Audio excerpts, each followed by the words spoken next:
Om Swastiastu.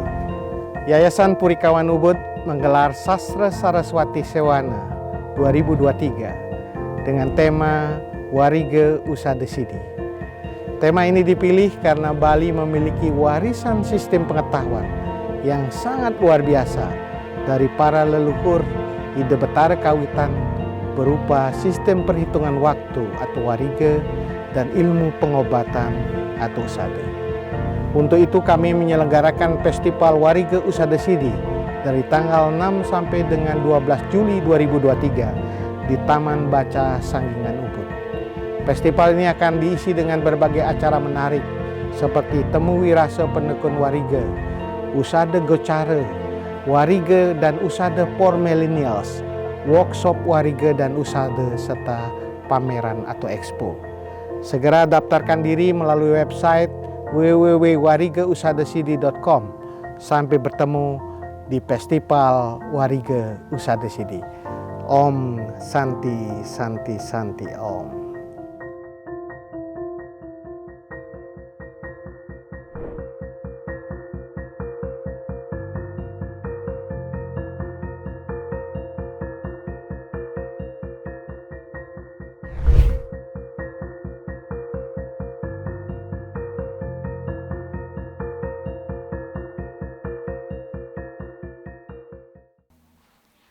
Om Swastiastu. Selamat siang Bapak Ibu tamu undangan serta teman-teman peserta. Sebelumnya saya ingin bertanya pada teman-teman peserta, masih semangat? Oke, kurang ini semangatnya ya. Masih semangat? Wah, terima kasih Prof, sangat semangat sekali nampaknya untuk masuk ke Usada Gocara yang kedua di hari ini, di mana kita akan mengangkat tema penguatan produksi dan perizinan pengobatan tradisional. Maka tanpa berlama-lama saya akan mengundang moderator kita kali ini yang mempunyai background pendidikan, itu adalah komunikasi penyiaran atau broadcasting di UGM. Waduh, ini keluarga Kagama ya. Jadi beliau juga berprofesi pernah sebagai editor dan juga director di beberapa production house, bahkan stasiun televisi nasional serta luar negeri. Yang luar biasanya beliau memiliki daya tarik terhadap ilmu pengetahuan kesehatan tradisional. Hingga akhirnya mengarahkan beliau untuk mendirikan usaha kecil obat tradisional, apotik dan juga kembali menempuh pendidikan S1, jadi sudah lulus di UGM, kembali belajar S1, itu terkait kesehatan tradisional Ayurveda di Universitas Hindu Indonesia Denpasar. Maka dari itu saya akan mengundang moderator kita, IGD Sri Agus Putrawan. Saya minta tepuk tangannya teman-teman peserta. Silahkan. Bahkan saat ini beliau juga berpraktik ya di kesehatan tradisional Prani Usada Bali. Luar biasa sekali moderator kita, tanpa berlama-lama saya persilahkan. Ya, terima kasih MC. Om Awigana-mastu, nama sidang. Om Subhamastu, Tatastu, Asuswaha. Om Swastiastu, nama budaya. Assalamualaikum warahmatullahi wabarakatuh bagi yang muslim, kemudian salam sejahtera untuk kita semua, salam kebajikan. Ida Solengge, Sane Wang Yang Ditiang, kemudian yang terhormat pemucuk lan kerabat Purikawan Ubud yang telah memberikan kesempatan kepada Tiang untuk berpartisipasi di acara ini. Usada Warige Sidi ini sangat luar biasa sebagai upaya dari Bapak Agung Ari, terima kasih kembali. Yang saya hormati seluruh tamu undangan dan peserta Gocara yang hadir pada kesempatan hari ini, yang tetap semangat, mungkin mana semangatnya? Teman-teman mahasiswa sepertinya di belakang, ya. Topik kali ini merupakan rangkaian dari Gocara yang pertama, kemudian Gocara sesi kedua, yang akan dilanjutkan nanti ada sesi ketiga dengan Gocara yang penguatan dari sisi pelayanannya. Jadi jangan kemana-mana, tetap semangat ya. Perkenankan, izinkan saya memperkenalkan diri, nama saya IGD Sri Agus Putrawan.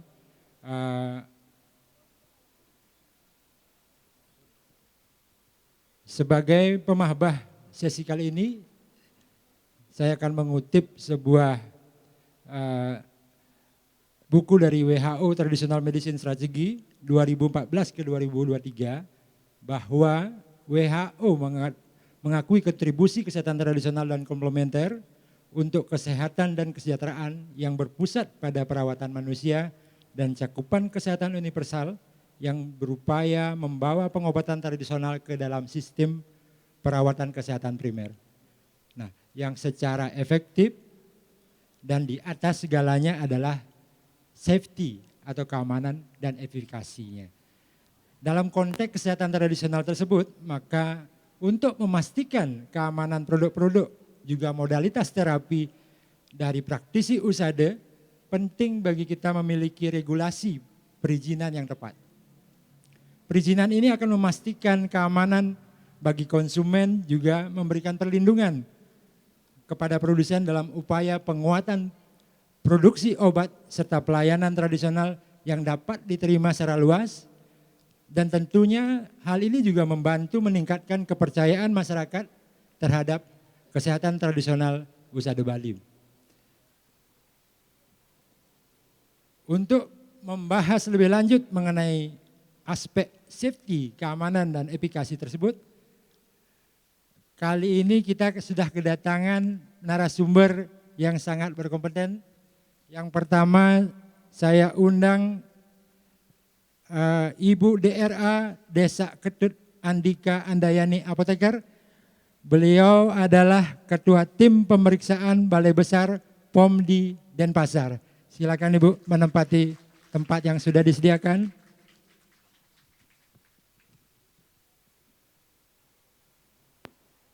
Berikutnya, dalam pengembangan produk dan jasa kesehatan tradisional tidak hanya menyangkut obat-obatan, tapi juga menyangkut produk-produk lainnya seperti misalnya industri dupa, kemudian produk penunjang kesehatan, busana dan sebagainya. Nah, kali ini kita juga kedatangan Bapak Insinyur Wayan Jarte, Magister Manajemen, Kepala Dinas Perindustrian dan Perdagangan Provinsi Bali. Waktu dan dipersilakan Bapak.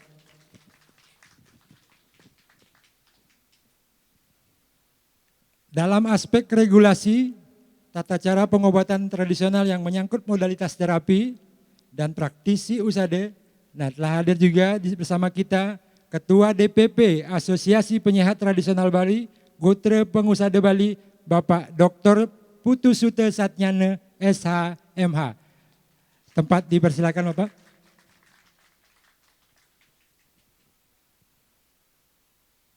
Nah, selanjutnya dalam aspek penguatan produksi obat tradisional hadir juga bersama kita Profesor Dr. Rernat DRS Imade Agus Gelgal Wirsute Apoteker Magister Science. Beliau adalah Guru Besar Fakultas MIPA Universitas Udayana. Tempat dipersilakan Bapak. Ya. Terima kasih atas perhatian dan partisipasi hadirin sekalian. Maka kita akan memulai saja acara Gocare sesi kedua ini. Saya duduk dulu ya. Oke. Nah, terus terang saya agak gugup sebenarnya berdampingan dengan beliau-beliau yang sangat penting ini, karena memang belum berpengalaman mendampingi duduk di kursi yang penting ini, apalagi duduk di kursi yang penting gitu ya. Oke. Nah,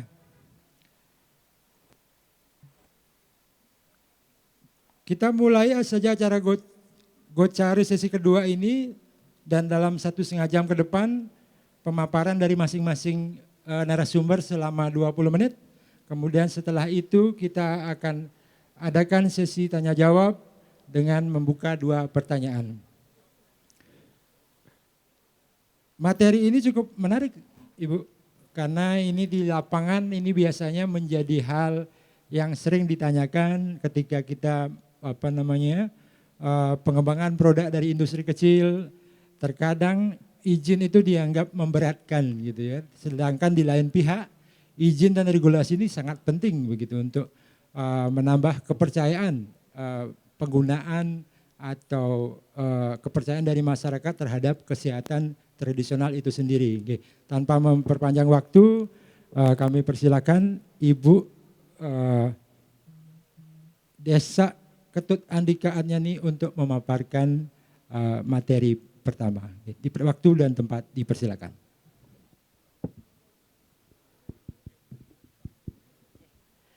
Matur suksema Bapak Agus selaku moderator. Yang terhormat Ketua Yayasan Puri Kauhan Ubud, Bapak Koordinator Staf Khusus Presiden Republik Indonesia, Bapak Ibu yang hadir, ada Prof Munin juga, Bapak Ibu yang hadir pada kegiatan hari ini. Om Swastiastu. Assalamualaikum warahmatullahi wabarakatuh. Salam sejahtera untuk kita semua. Shalom, namo buddhaya, rahayu, rahayu, rahayu. Jadi seperti yang disampaikan oleh Bapak moderator tadi, memang saat ini semenjak COVID ini memang minat pelaku usaha untuk mendaftar produknya di Badan POM memang cukup tinggi. Dari data kami juga cukup banyak bertambah jumlah sarana obat tradisional. Oleh sebab itu saya mengambil tema di sini untuk proses registrasinya dan bagaimana cara mendapatkan sertifikat CPOTB bertahap. Mohon maaf, saya mewakili Bapak Kepala Balai. Kebetulan Bapak Kepala Balai kan harus mendampingin Ibu Kepala Badan sehingga menugaskan saya untuk menyampaikan materi beliau. Lanjut saja. Sebelum sampai ke ini mungkin Bapak Ibu semua juga perlu tahu definisi obat tradisional, yaitu bahan atau ramuan bahan yang berupa bahan tumbuhan, bahan hewan, bahan mineral, sediaan cairan atau galenik ataupun campuran dari bahan tersebut yang secara turun-temurun telah digunakan untuk pengobatan berdasarkan pengalaman. Jadi namanya obat tradisional sudah digunakan secara turun-temurun. Prinsipnya seperti itu. Kemudian cara pembuatan obat tradisional yang baik tadi juga disinggung, seluruh aspek kegiatan pembuatan obat tradisional yang bertujuan untuk menjamin agar produk yang dihasilkan senantiasa memenuhi persyaratan mutu yang ditetapkan sesuai dengan tujuan penggunaan. Jadi selain memenuhi persyaratan mutu tentunya juga bermanfaat bagi yang mengkonsumsi. Lanjut. Nah, kita tahu penggolongan obat tradisional tadi juga sudah disampaikan juga oleh Ibu Kepala Badan. Jadi ada namanya jamu yang biasanya digunakan secara sudah dibuktikan dengan turun-temurun. Kemudian ada obat herbal terstandar. Kemudian juga ada fitofarmaka. Mungkin tidak perlu saya jelaskan lebih lanjut. Lanjut saja. Kemudian ini yang perlu diketahui bahwa untuk dapat memiliki izin edar obat tradisional harus memenuhi kriteria sebagai berikut, yaitu menggunakan bahan yang berkhasiat sebagai berkhasiat dan bahan tambahan yang memenuhi persyaratan mutu, keamanan dan manfaat khasiat. Jadi semua bahan yang digunakan harus memenuhi syarat mutu, manfaat dan keamanan. Kemudian dibuat dengan menerapkan cara pembuatan obat tradisional yang baik, memenuhi persyaratan farmakope herbal Indonesia ataupun persyaratan lain yang diakui dan berkhasiat yang dibuktikan secara empiris, turun-temurun dan atau secara ilmiah dengan tadi disampaikan ada uji praklinik maupun uji klinik. Kemudian penandaan untuk penandaannya sendiri harus berisi informasi yang lengkap, objektif dan tidak menyesatkan. Untuk mengetahui bahwa produk itu sudah terdaftar atau tidak itu bisa dilihat di dalam label. Di sana di dalam kemasannya akan tertulis BPOM TR, ada kalau produk lokal namanya BPOM TR 9 angka di belakangnya. Kemudian kalau produk luar yang masuk ke Indonesia BPOM TL 9 angka di belakangnya. Lanjut. Kenapa obat tradisional harus didaftarkan? Tadi sudah sampaikan ya, orang pelaku usaha kadang-kadang berat untuk mendaftarkan karena secara aturan memang wajib didaftarkan sesuai PMK nomor 7 tahun 2012 bahwa memang izin obat tradisional itu harus didaftarkan, dikecualikan untuk apabila dibuat oleh usaha jamu racikan atau usaha jamu gendong. Jadi boleh tidak didaftarkan. Kemudian simplisia, apabila bentuknya simplisia atau dan sediaan galenik untuk keperluan industri sebagai bahan baku ataupun sebagai keperluan layanan pengobat tradisional. Jadi pengobat tradisional yang langsung memberikan resep atau ramuan kepada pasiennya tidak wajib didaftarkan kecuali produk tersebut tidak diberikan secara langsung oleh si pengobatnya, tetapi di display di suatu tempat itu baru terdaftar. Tapi kalau langsung memberikan kepada ke pasien itu tidak wajib didaftar karena sesuai aturan memang diizinkan. Kemudian digunakan untuk penelitian atau sampel untuk registrasi dan pameran dalam jumlah terbatas dan tidak diperjualbelikan. Jadi kalau belum terdaftar hanya untuk pameran boleh, tetapi tidak boleh diperjualbelikan. Tapi kalau sudah ada transaksi jual beli, obat tradisional itu harus wajib terdaftar. Kemudian izin edar berlaku 5 tahun, itu yang perlu diketahui. Kadang-kadang mahal modalnya, padahal itu perlu investasi untuk 5 tahun. Jadi masa izin edar berlaku selama 5 tahun. Lanjut. Kemudian ini juga ada larangan untuk obat tradisional, tidak boleh mengandung bahan kimia obat, kalau kami menyebutnya BKO, yang merupakan hasil isolasi ataupun sintetik yang berkhasiat obat. Jadi namanya obat tradisional ya harusnya bahannya dari herbal, tidak mengandung bahan kimia obat.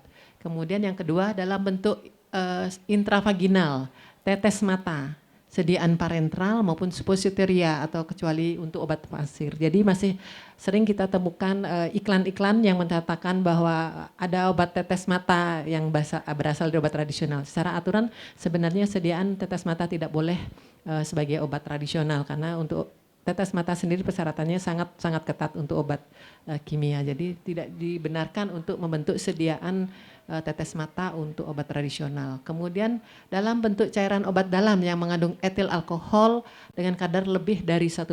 Jadi tidak boleh mengandung etil alkohol dengan kadar lebih dari 1%. Kemudian mengandung narkotik atau psikotropik ya. BKO saja nggak boleh, apalagi mengandung narkotik psikotropik tentunya tidak boleh dalam sediaan obat tradisional. Kemudian bahan lain yang berdasarkan pertimbangan kesehatan dan atau penelitian membahayakan kesehatan. Jadi masih ada penelitian ternyata dia mempunyai efek yang berbahaya untuk kesehatan, itu juga tidak diizinkan. Prinsipnya kalau Bapak Ibu mendaftarkan Badan POM, selama komposisinya itu sudah masuk di dalam database yang sudah dikaji oleh Badan POM itu aman dan bermanfaat, tentunya tidak masalah. Kalau tidak ada dalam pilihan database, maka itu harus dilakukan kajian terlebih dahulu. Apabila sudah terbukti dari hasil kajiannya aman dan bermanfaat, baru bisa masuk ke database di sistem aplikasi di Badan POM. Lanjut. Ini proses registrasi obat tradisional, lanjut saja. Saya sampaikan izin edar itu adalah bentuk persetujuan pendaftaran suatu produk yang diberikan oleh Kepala Badan POM untuk dapat diedarkan di wilayah Indonesia melalui 2 tahap, yaitu permohonan sertifikat CPOTB. Jadi pelaku usaha harus mempunyai sertifikat CPOTB, bertahap juga bisa atau full abstract bisa. Kemudian yang kedua setelah mendapatkan sertifikat CPOTB baru proses registrasi untuk mendapatkan izin edar. Lanjut. Ini tadi saya singgung sedikit bahwa kenapa harus terdaftar, karena secara dasar hukum memang wajib didaftarkan, yaitu di Undang-Undang tentang Kesehatan. Produk obat tradisional wajib didaftarkan sebelum diedarkan. Lanjut. Nah ini tahapan ringkasnya alur registrasi obat tradisional di Badan POM. Jadi Bapak Ibu pelaku usaha yang mau mendaftarkan produknya ke Badan POM, kami di UPT khususnya untuk di Bali sendiri, Balai Besar POM Denpasar maupun Loka POM Buleleng, bila wilayah lokasi pabriknya di Buleleng dan Jemberana bisa ke Loka POM Buleleng, kalau di luar itu bisa ke Balai Besar POM di Denpasar.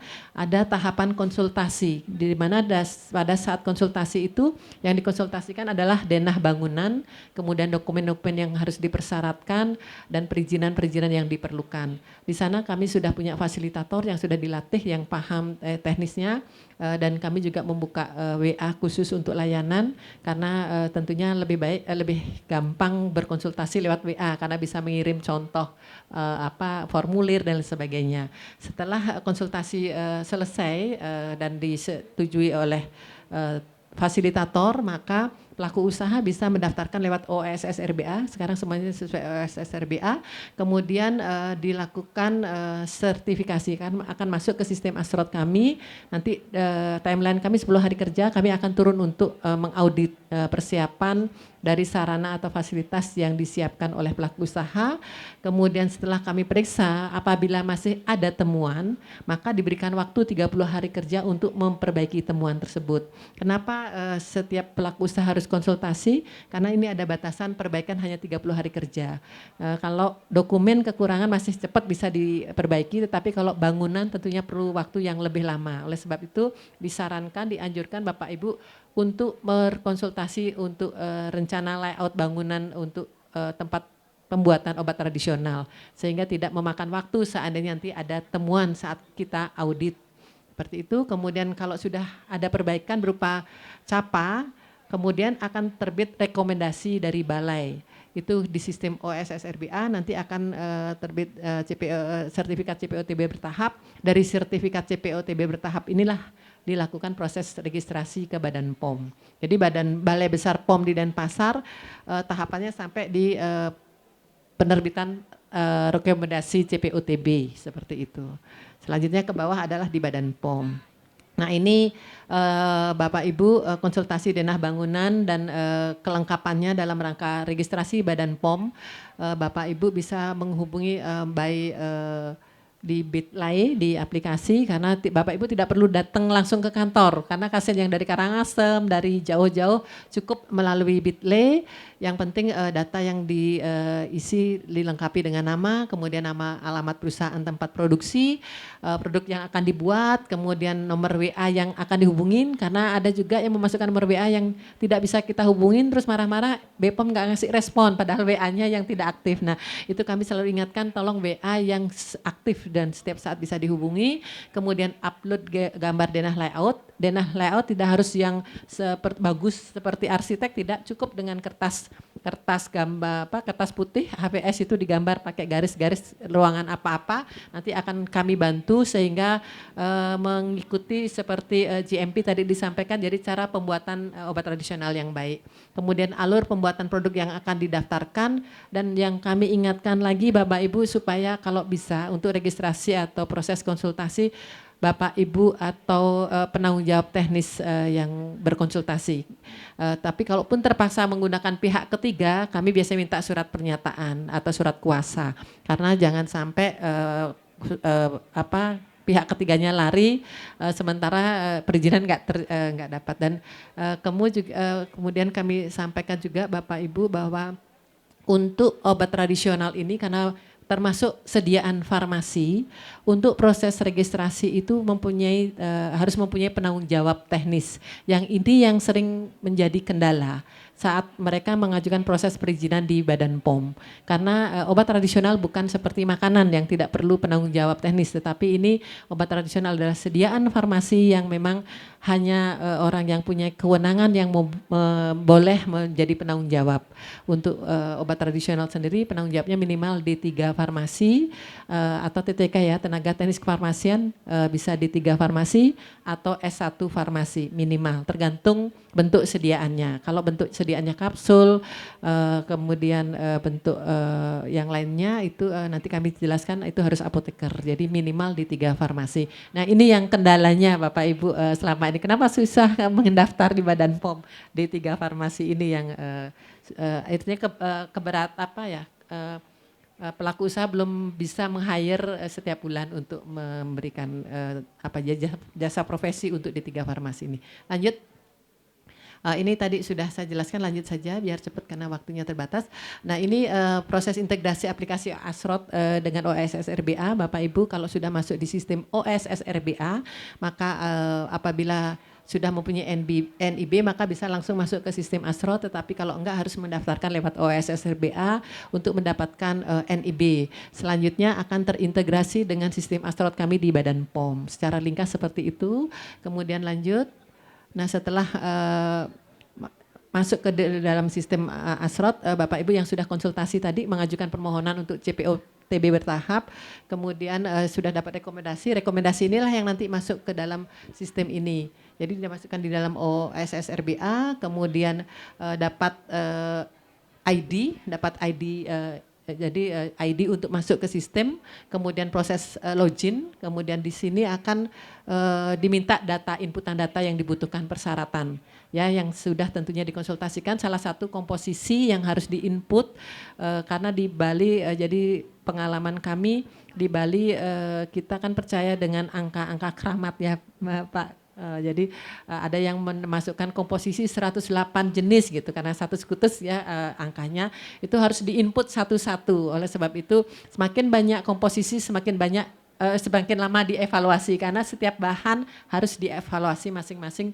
dari manfaatnya. Kemudian apabila sudah lengkap penginputannya, maka akan keluar SPB, surat perintah bayar. Setelah surat perintah bayar di sistem akan dilakukan evaluasi oleh evaluator kami di Badan POM.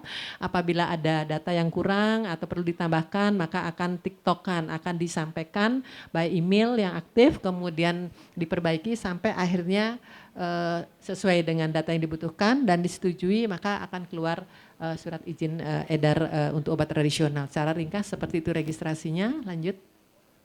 Nah ini Bapak Ibu jumlah sarana obat tradisional yang ada di Provinsi Bali. Di Gianyar ternyata paling banyak jumlahnya Bapak Gongari. Jadi Gianyar sendiri UMOT itu usaha mikro obat tradisional, hanya bisa untuk sediaan luar. Kemudian kalau UKOT itu usaha kecil obat tradisional, di Gianyar sendiri ada 3.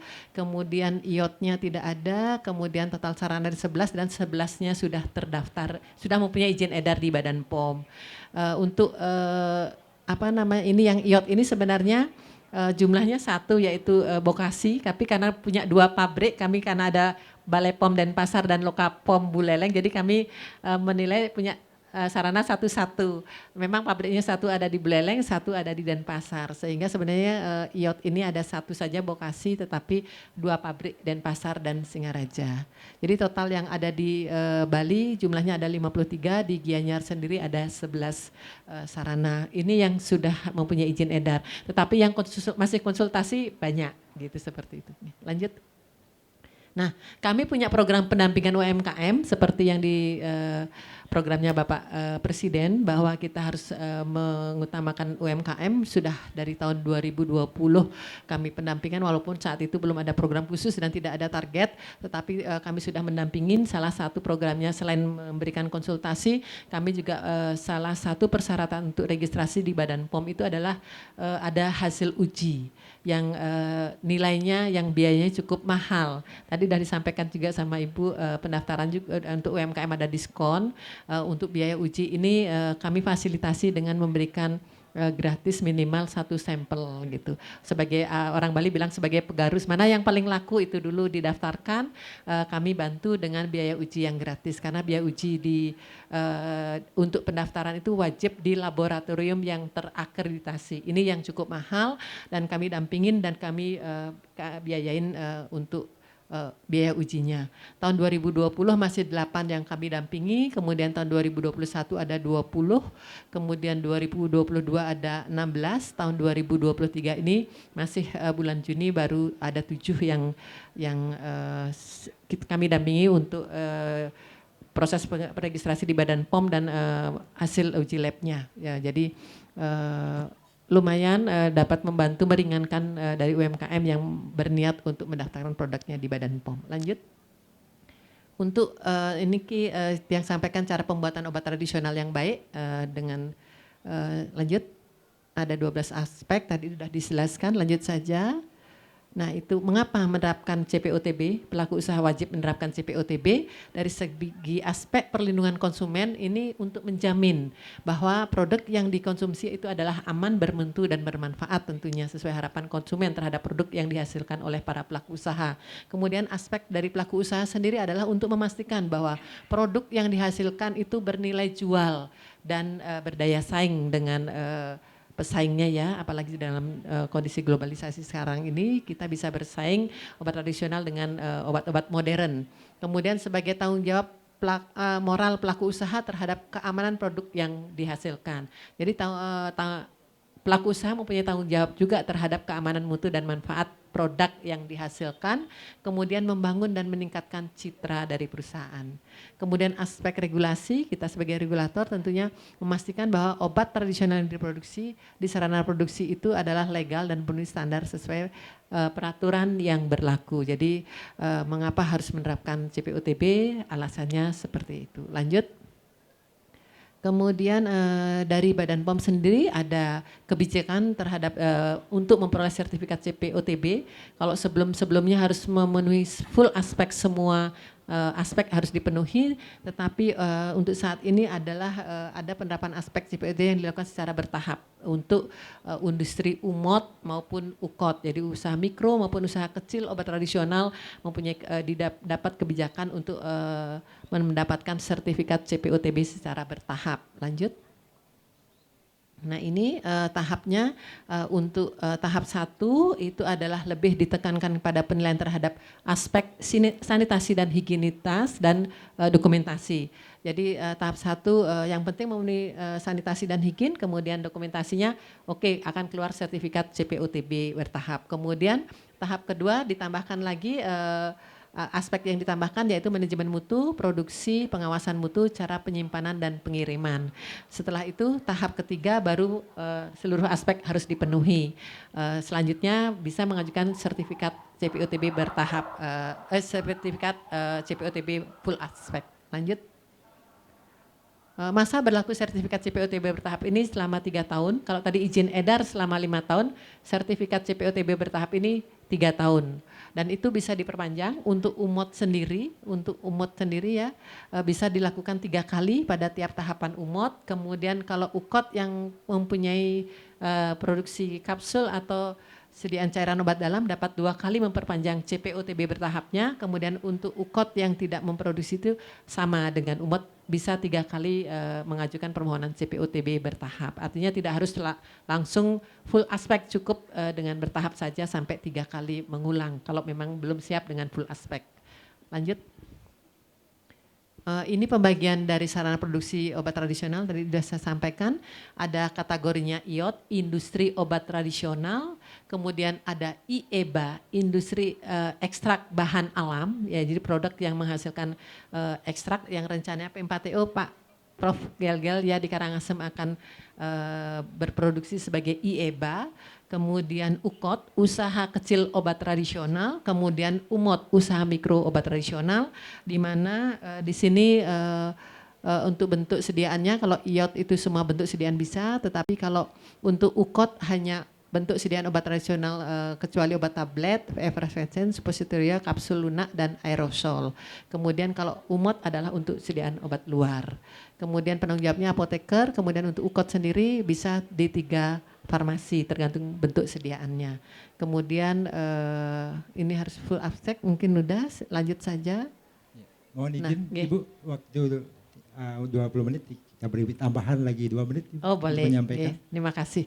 Ini CPOTB yang harus dipenuhi Bapak Ibu, ada 2 aspek yang harus dipenuhi, yaitu sistem itu industri obat tradisional, personalia, bangunan fasilitas, peralatan produksi, cara penyimpanan dan pengiriman obat yang baik. Jadi ada 12 aspek seharusnya dipenuhi sesuai peraturan Badan POM, tetapi karena ada kebijakan tadi bisa dipenuhi secara bertahap, seperti itu. Lanjut. Lanjut saja. Nah ini untuk yang tadi saya sampaikan, untuk UMOT itu ada 1 tahapnya hanya untuk higien sanitasi, kemudian tahap keduanya dokumentasi, jadi diperingankan. Lanjut saja. Kemudian tentunya sanitasi, kebersihan baik itu lingkungan, peralatan maupun karyawan harus semua dimonitor terkait sanitasi. Lanjut saja, dan mempunyai program. Kemudian dokumentasi, ini yang kadang-kadang sulit dokumentasi di setiap industri, rata-rata dokumentasinya kurang bagus. Itu yang dan saat ini mungkin lanjut saja. Untuk UKOT ada 3 tahap, tahap 1 higien sanitasi dan dokumentasi, tahap 2 yang tadi saya sudah jelaskan, jadi tahap 3 seperti itu, lanjut baru full aspek.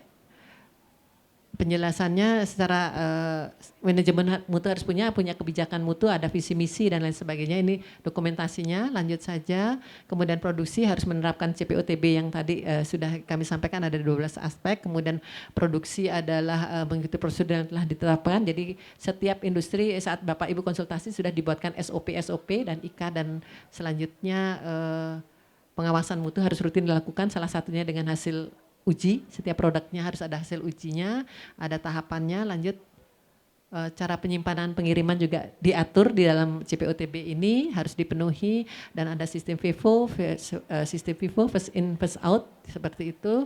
Kemudian personalnya juga harus diikutin.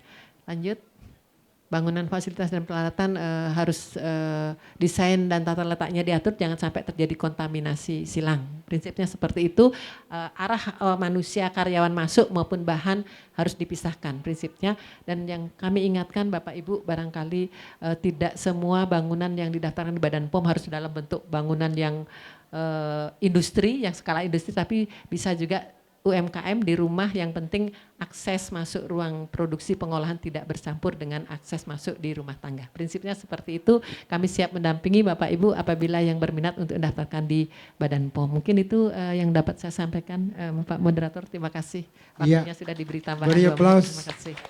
Sekali lagi terima kasih Ibu atas penjelasannya. Nah, itu tadi penjelasan tentang perizinan yang ada di Balai POM. Mungkin dari peserta nanti ada pertanyaan, disimpan dulu. Setelah di akhir sesi dari semua pembicara sudah menyampaikan materi, kita akan membuka sesi pertanyaan. Ya. Selanjutnya kita akan beranjak ke Bapak Insinyur Iwayan Jatre. Beliau adalah Kepala Dinas Perindustrian dan Perdagangan Provinsi Bali. Dan beliau akan membahas di sini dari aspek industri penunjang kesehatan tradisional.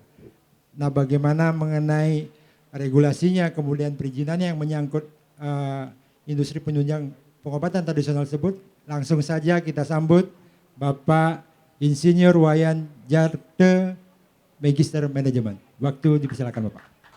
Matur semua, Om Swastiastu.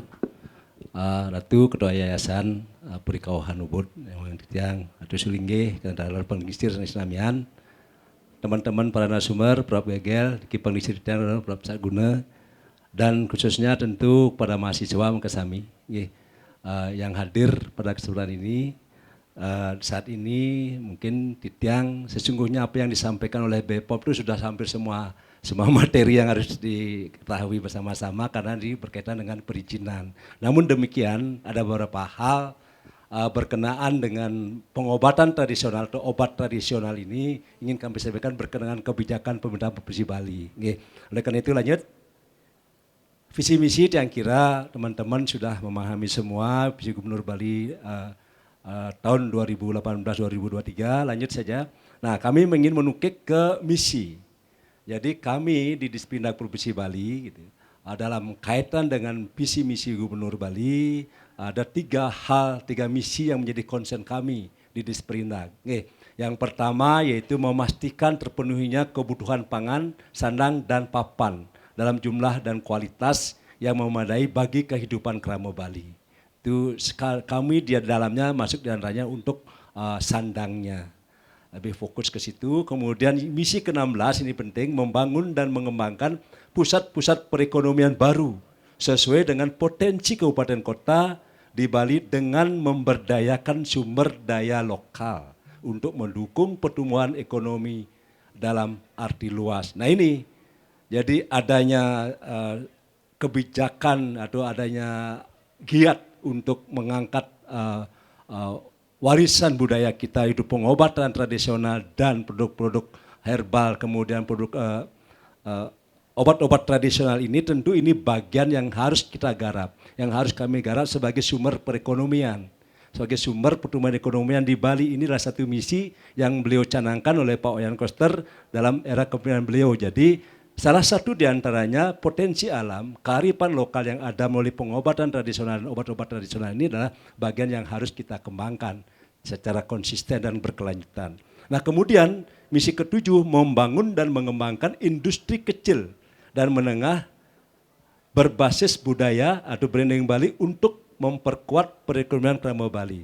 Nah di sini lagi, oleh karena itu kami lebih fokus sebetulnya, karena Bali ini adalah kecil, kami ingin fokus, kita lebih fokus kepada IKM, pada industri berbasis kerakyatan. Jadi industri besar ya, kita fasilitasi, kita akomodasikan, tetapi tentu orientasi, fokus pemerintah Provinsi Bali dalam pengembangan industri di Bali itu lebih ke industri yang berbasis kerakyatan, berbasis sumber daya lokal yang ada. Ya. Jadi investasi dalam hal industri termasuk farmasi tentu kita butuhkan, namun kita berharap industri yang ada mesti berhubungan langsung dengan industri-industri kecil yang ada di sekitar atau di Bali itu sendiri. Nah oleh karena itu dengan branding Bali. Nah sekali lagi Bali sudah mempunyai nama sedemikian rupa, tentu ini harus kita pertahankan, kan kita angkat, jangan lalu kita keluar ketika menghasilkan sebuah produk kemudian latah dengan istilah luar. Sesungguhnya branding atau nama Bali ini sudah sangat layak untuk dijual. Oleh karena itu kewajiban kami juga mengawal ini supaya jangan teman-teman atau masyarakat atau pelaku usaha latah untuk menggunakan istilah luar. Kenapa tidak? Branding yang sudah kita punyakan, merek atau nama-nama yang sudah kita gunakan di Bali ini, itu yang kita pertahankan dan kita berdayakan untuk memberi nilai tambah yang lebih. Nah sudah jelas yang jelaskan bagaimana apa yang kami lakukan berkenaan dengan hal tersebut. Next. Yang akan jelaskan, lanjut. Lanjut saja, sudah dijelaskan tadi, lanjut. Nah sedikit informasi atau gambaran tentang pertumbuhan industri kecil dan menengah di Provinsi Bali. Jadi kalau kita melihat grafik yang ada, memang terjadi tren peningkatan terus dari tahun 2007 sampai 2022 dari peningkatan jumlah IKM. Kemudian laju pertumbuhan tertinggi itu terjadi di tahun 2019, cukup signifikan. Next kemudian karena COVID mungkin agak melandai pertumbuhan industri kecil menengah kita. Next. Lanjut, serapan tenaga kerja. Kemudian industri domestik, nah kami khusus untuk ke sini berdasarkan OSS atau data industri yang ada pada kami, bahwa data industri kosmetik, obat dan obat-obatan tradisional di Provinsi Bali ini pertanyaan seperti ini. Ya, kami identifikasi di Jemberana itu terhadap unit usaha, industri. Kami gabung 3 ini, kosmetik, obat, dan obat tradisional. Di Jemberana itu ada 11 dan seterusnya demikian rupa. Di Tabanan terbanyak di Kota Denpasar, di Bangli. Kemudian di Buleleng ada 52 sehingga total unit usaha IKM di Bali itu untuk kosmetik, obat dan obat tradisional itu ada 222. Dengan menyerap tenaga kerja itu 535, belum banyak. Ya, artinya ini masih skala industri kecil.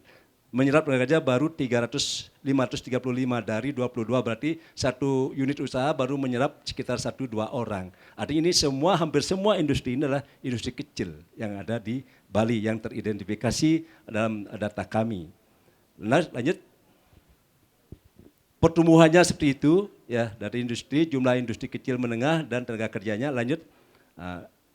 Nah ini peta, jadi untuk memudahkan, jadi seperti data yang tadi itu kami gambarkan seperti ini. Di Buleleng itu ada 52 industri, tenaga kerjanya 141, di Jemberana ada 11, tenaga kerjanya 40 dan seterusnya.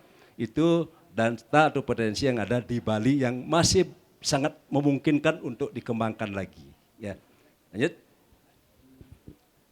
Bapak Ibu yang saya hormati, jadi dalam rangka penguatan produksi dan pengembangan industri obat tradisional di Bali, jadi dengan arah kebijakan Bapak Gubernur memberdayakan sumber-sumber daya lokal yang ada dan sudah dilegalkan begitu, berarti ada pergubnya, nanti mungkin Prof. Gegel yang menggawangi nih kan lebih clear menjelaskan nih. Kemarin yang kira teman yang dari Kadiskes juga sudah menjelaskan, yang tidak akan berulang-ulang tentang regulasi yang berlaku. Kami lebih fokus kepada apa yang kami lakukan di Disperindak itu sendiri.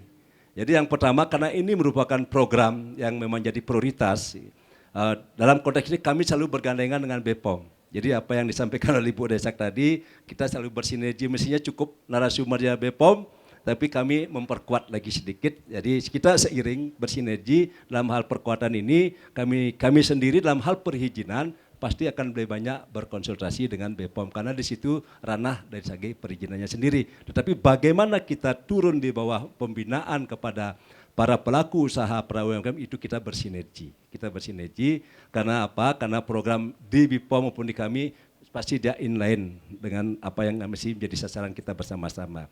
Jadi termasuk dalam pendampingan registrasi usaha, jadi kalau ketika dia harus mengajukan izin ke BPOM tentu keberadaan usahanya mesti terdaftar, tercatat dan legal adanya, minimal NIB kan gitu. Jadi supaya dia bisa mendaftarkan produknya. Nah kemudian yang kami lakukan berkaitan dengan branding Bali yang kami sampaikan tadi itu, bahwasanya memang tahun 2022 kemarin Bapak Gubernur sudah mendirikan UPTD Rumah Kreatif. Rumah kreatif dalam konteks ini bertujuan untuk memfasilitasi, menjembatani atau membimbing, mendampingi para pelaku usaha kita yang dalam konteks kalau dia ingin menghasilkan sebuah produk yang berkualitas, berdaya saing, memiliki nilai tambah yang tinggi, tentu ada keterbatasan kemampuan terutama dalam hal mendesain produk. Sebab desain produk maupun desain kemasan dalam konteks kita memasarkan produk supaya dia bersaing, berdaya saing itu sangat penting. Dalam petik kami ada kutipan catatan harus memberi nuansa branding Bali. Jadi supaya ini produk Bali tanpa orang melihat lagi ketika dia sudah melihat kemasannya, melihat mereknya sudah tahu ini produk Bali. Oleh karena itu tugas kami di Rumah Kreatif bagaimana kita membangun, mendampingi, mengarahkan atau membina para UMKM ketika dia memulai sebuah produk sudah mulai mengarah kepada produk-produk dengan kemasan yang mencirikan. Jadi orang kalau sudah melihat ini produk Bali. Jadi di situ kami ada tim di Rumah Kreatif untuk memfasilitasi para UMKM dalam hal mendesain logo, mendesain kemasan, desain media promosi, kemudian layanan digital, katalog digital, video, marketing, animasi, kekayaan intelektual, itu adanya di UPTD Rumah Kreatif. Itu sudah kami mulai lakukan di tahun 2022 kemarin dan sekarang terus bergerak ke depan. Mudah-mudahan jika teman-teman yang mungkin kemampuan atau tidak mempunyai kompetensi dalam mendesain logo, desain kemasan dan seterusnya, silahkan. Kami dari Disperindak melalui UPTD Rumah Kreatif siap memberikan pendampingan, pelayanan. Bukan berarti kita akan membuatkan, tidak. Kami mendampingi bagaimana pada mewujudkan keinginan Bapak-Bapak untuk mendesain sebuah logo, membuat sebuah kemasan dan seterusnya. Jadi kita mendampingi sehingga keinginan Bapak-Bapak bisa kita wujudkan baik melalui cara digital maupun langsung ditulis di tempatnya masing-masing. Nah kemudian selanjutnya dalam konteks kita berusaha industri kecil menengah itu memang dia akan kuat kalau dia dalam satu komunitas. Mulai dari hulu, sumber bahan bakunya, jadi dari mana, kemudian bagaimana proses produksinya dan seterusnya, seperti yang Pak Prof. Gegel lakukan berupa pato, yaitu kita di Disperindak tentu akan mendukung program itu dan untuk tahun 2023 ini kita membangun sentra di Catur, sentra obat tradisional di Catur, jadi mudah-mudahan langkah awal ini bisa bergerak terus sehingga sentra yang di Catur bisa berkembang lebih baik lagi. Nah kemudian dalam pembangunan sentra itu tentu banyak hal, banyak pihak yang harus kita ajak bekerja sama, diantaranya BPOM dan teman-teman yang lain, agar sentra industri obat tradisional ini betul-betul bisa terwujud di tempat tersebut. Nah kemudian juga Kementerian Hukum dan HAM juga punya program OPOB, One Product, One Brand. Jadi harapan kita di sentra ini pun nanti akan terbangun sebuah brand pengobatan obat tradisional yang mencirikan daerah tersebut. Nah kemudian terakhir tentu tidak lepas daripada upaya kita mempromosikan produk-produk hasil atau produk tradisional tersebut. Di antaranya mungkin Prof. Gegel dengan teman-teman juga sudah kami fasilitasi untuk mempromosikan. Ya, mudah-mudahan walaupun tempatnya baru di Art Center dan beberapa tempat lain nanti akan kami selalu promosikan sehingga obat-obat tradisional ini mulai dikenal dan mulai diminati oleh masyarakat, baik masyarakat di Bali itu sendiri yang pertama, tentu ke depan kita kembangkan untuk masyarakat nasional maupun internasional. Lanjut. Ya, Dan kira sekilas itu yang dapat saya sampaikan untuk memancing diskusi mungkin sebentar. Mari kita bersama-sama, kami pun baru di Disiplindagri baru mencoba sejak 2 tahun terakhir untuk konsen kepada obat tradisional ini. Tentu masukan saran dari baik dan adik mahasiswa apa yang harus kita lakukan ke depan untuk lebih mengembangkan ini tentu sangat berguna bagi kami. Sekian, terima kasih. Om Santi Santi Santi. Om Santi Santi. Suksema Bapak Kadis, penjelasan yang cukup gamblang. Ini tentang bagaimana produksi kita di Bali, bagaimana mengenai industri kita di Bali. Masih sama, pertanyaannya disimpan dulu untuk sesi terakhir nantinya. Izin saya memberi informasi bahwa seluruh materi, slide dan materi lainnya nanti bisa di-download di www.warigausadacd.com. Ya, jadi tidak usah dicatat lagi, nanti bisa di-download langsung ya. Oke, kita ke materi selanjutnya. Ini materi yang ketiga akan dibawakan oleh Bapak Dr. Putu Sute Satnyana SH MH.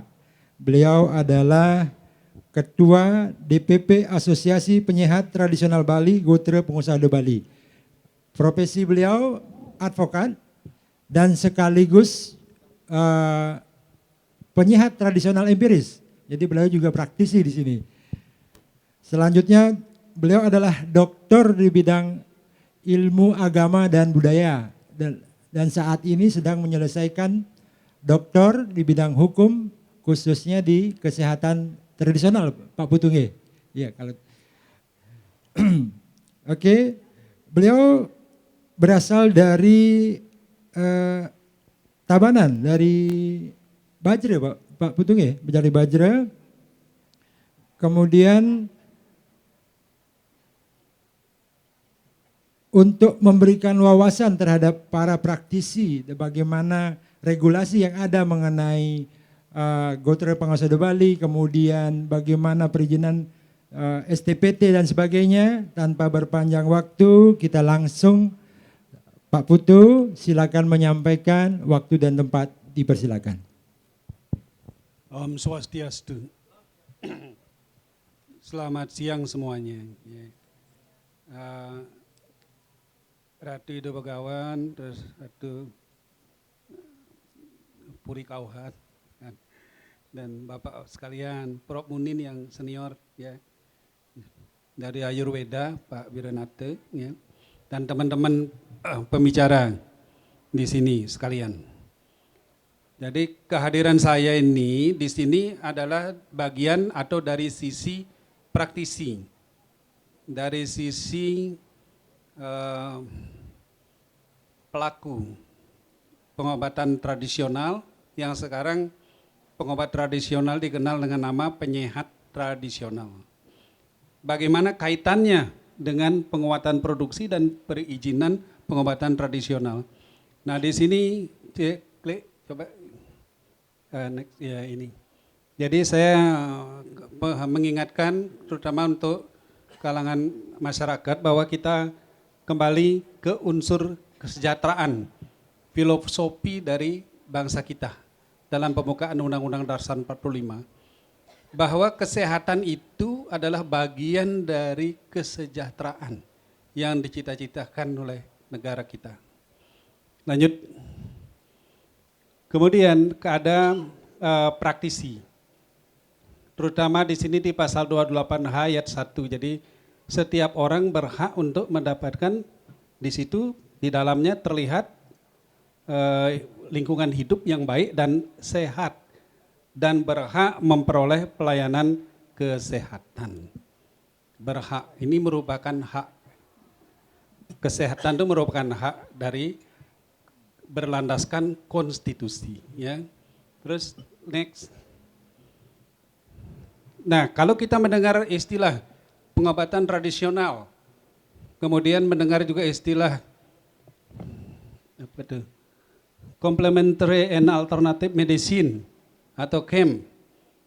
Itu saya lihat di literatur itu pertama nampak di laporan WHO tahun 2002-2005.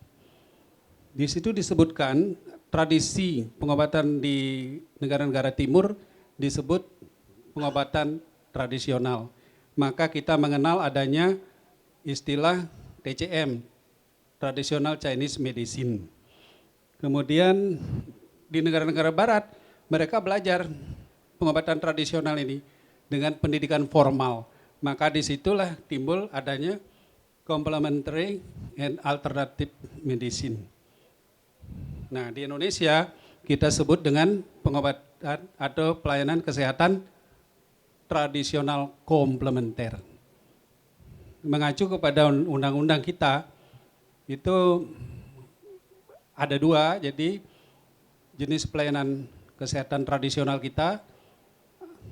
Yang pertama itu tradisional empiris, berarti diperoleh keahliannya dari turun-temurun dan tidak melalui pendidikan formal. Kalau yang komplementer adalah pelayanan kesehatan tradisional yang keahliannya diperoleh melalui pendidikan formal, melalui pendidikan profesi setara S1 atau D4 atau minimal vokasi yang setara D3. Lanjut. Nah, kalau kita tadi ada disebut-sebut mengenai obat tradisional, kearifan lokal, bagaimana perlindungan terhadap kearifan lokal berupa obat tradisional di bangsa-bangsa di dunia, itu dalam konvensi internasional, kalau di bahasa PBB, konvensi internasional PBB mengenai biological diversity, itu keanekaragaman hayati. Jadi dilindungi. Salah satunya obat tradisional itu merupakan bagian dari pengetahuan tradisional atau traditional knowledge, indigenous knowledge. Yaitu, nah dari konvensi internasional ini Indonesia meratifikasi masuk dalam Undang-Undang Nomor 5 Tahun 2017 tentang pemajuan kebudayaan. Salah satu yang dilindungi adalah obat tradisional. Dan tentu dengan sistemnya juga. Karena menyebut obat tradisional bukan hanya berupa obat, tetapi mengandung di dalamnya pengertian ada sistem pengobatannya. Disitulah ada pelakunya, praktisinya yang melaksanakan. Lanjut. Nah ini pemajuan kebudayaan. Oke, lanjut. Nah, bagaimana konsep sehat menurut Undang-Undang Kesehatan? Ya, harus sehat secara fisik, mental, spiritual maupun sosial. Jadi bukan hanya sehat fisik saja.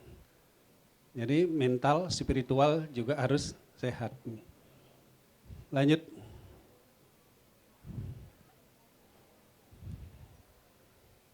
Pelayanan kesehatan tradisional dalam Undang-Undang Nomor 36 Tahun 2009 tentang kesehatan hanya dibagi dalam dua golongan. Yang pertama golongan keterampilan, yang kedua golongan ramuan. Tetapi dalam undang-undang tersebut juga dimasukkan dilindungi yang disebut dengan pengobatan tradisional empiris yang turun-temurun. Dan lanjut.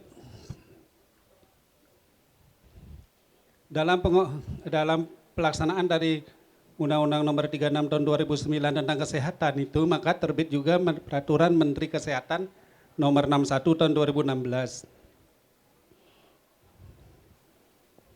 Jadi pengertian mengenai itu tadi sudah saya jelaskan bahwa pelayanan kesehatan tradisional empiris yang pengetahuan dan keterampilannya diperoleh melalui pengalaman turun-temurun atau pendidikan non formal. Yang beda tadi ya dengan komplementer. Terus lanjut. Nah, sekarang apa kaitannya kita dengan sebagai praktisi melaksanakan pelayanan kesehatan tradisional ini? harus kita itu minimal terdaftar. Yang empiris ini minimal terdaftar pada negara melalui Dinas Kesehatan kota atau kabupaten, sehingga mendapatkan surat terdaftar penyehat tradisional. Kalau saudara pernah mendengar ada akuntan terdaftar gitu, register akuntan gitu ya, ini seperti itu. Nah itu mirip dengan semacam perizinan gitu. Apabila kita melakukan praktek atau pelayanan kesehatan tradisional tanpa terdaftar atau tanpa izin, maka kita disebut melaksanakan pekerjaan secara tanpa hak.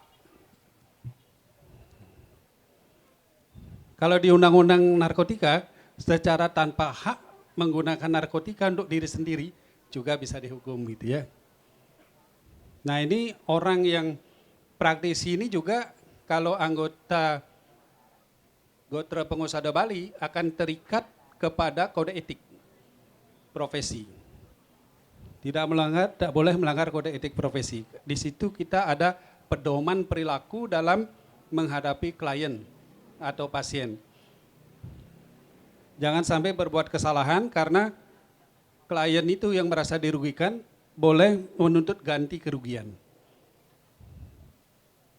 Apabila kita tidak terdaftar, salah satu contoh, apa yang terjadi?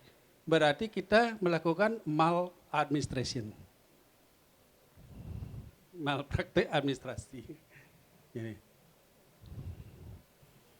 sekarang ini kan banyak advokat, berapa ribu advokat mungkin di Bali. Jadi kalau ada orang diperiksa rumah sakit atau apa, terus merasa dikecewakan, dia mencari lawyer dan menggugat atau menuntut begitu. Kalau zaman dulu kan tidak pernah kita dengar. Nah terus lanjut. Nah, ini mengenai pengertian kearifan lokal. Lanjut saja.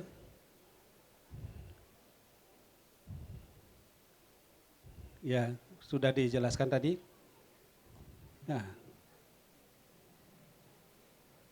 Nah, bolehkah penyehat tradisional empiris bekerja di rumah sakit? Boleh, dasar hukumnya ini.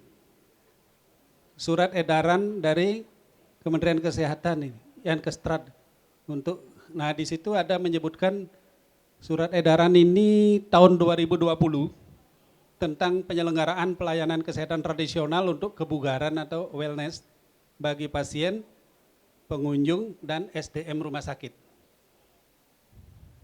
Yang dibolehkan itu pelayanan spa, pijat kebugaran, refleksi, gerai jamu.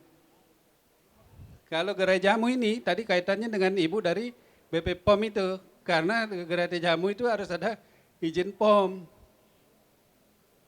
Kan begitu, harus ada izin POM kalau memberikan ke pasien itu. Nah di sini adalah keterbukaan dan lain-lain, ini saya tidak paham. Mungkin saja karena dan lain-lain ini kalau kita maksudkan juga sebagai prana dan lain-lain itu, seperti kita sekarang laksanakan integrasinya di Rumah Sakit Bali Mandara, Rumah Sakit Wangayo, gitu kan. Itu ada yang melakukan prana, pijat bayi dan sebagainya. Itu hipnoterapi gitu. Saya kira masuk di dan lain-lain itu. Kenapa? Ini bukan penafsiran, karena menurut pengetahuan hukum, jadi dalam suatu peraturan hukum apabila tidak dilarang itu berarti boleh. Karena peraturan hukum itu hanya mengandung 3 hal. Yang pertama ada perintah. Kedua larangan. Ketiga sanksi. Perintah, larangan, sanksi. Jika tidak ada larangan berarti boleh gitu. Nah karena itu terbit Pergub Bali nomor 55 tahun 2019 tentang pelayanan kesehatan tradisional Bali, termasuk integrasinya ke pusat-pusat kesehatan masyarakat di rumah sakit. Di situ mencantumkan juga pengobatan tradisional Bali dengan menggunakan sarana tirte. Kalau kita urut dari Undang-Undang Kesehatan nomor 36 tahun 2009, Permenkes dan selanjutnya sampai yang lain-lain tidak ada menentukan itu. Tetapi satu pun tidak ada melarang. Itu adalah kearifan lokal. Izin guru Ya. mengingatkan 3 Ya. menit lagi. Sudah cukup selesai. Pas. Gitu, ya pas. Oke, beri tepuk tangan. Ya, itu tadi mengenai regulasi bagaimana para penyehat tradisional sebenarnya akan dilindungi oleh aspek-aspek hukum tadi. Oke, berikutnya kita akan sambung diskusi mengenai penguatan produksi. Nah, kali ini akan dibahas dan dipaparkan oleh Profesor Dr. Renat DRS Imade Agus Gelgel Wirasuta, apoteker MSI. Ya, Pak. Nah, beliau adalah guru besar Fakultas MIPA Universitas Udayana. Beliau berasal dari Kelungkung, kemudian menempuh pendidikan doktor program di Institut Farmasi Universitas Hamburg dan Institut Kedokteran Forensik Universitas George August Göttingen, Jerman. Betul Pak Prof ya? Ini agak susah, belibet ini bahasa Jerman ini. Nggih. Tanpa berpanjang waktu, dipersilakan waktu dan tempat. Mohon tepuk tangannya untuk Profesor Gelgel Wirasuta. Nggih, silakan. Om Swastiastu, keliling Sirpuri, Hari yang sudah bersedia mengundang saya, guru-guru saya, Prof. Munim, Ida Begawan, izin adik-adik saya belum kenal, yang paling depan dari mana? Yang baju kuning? Yang merah sedang ngetop sekarang? Dari mana? Oke. Berbahagia hari ini, ya generasi muda hadir. Jadi izin saya biasa kalau ngajar, kalau duduk itu capek dari tadi, nah, samping ngeleserin ya. Jadi next, ini outline-nya, next. Kita bicara pada bagaimana pengembangan dari penataan obat tradisional. Kalau bicara obat tradisional, 2023 mudah-mudahan Astung Karo puji Tuhan, hari Senin depan diketok. Tamatlah riwayat obat tradisional di Indonesia. Jadi apa dia?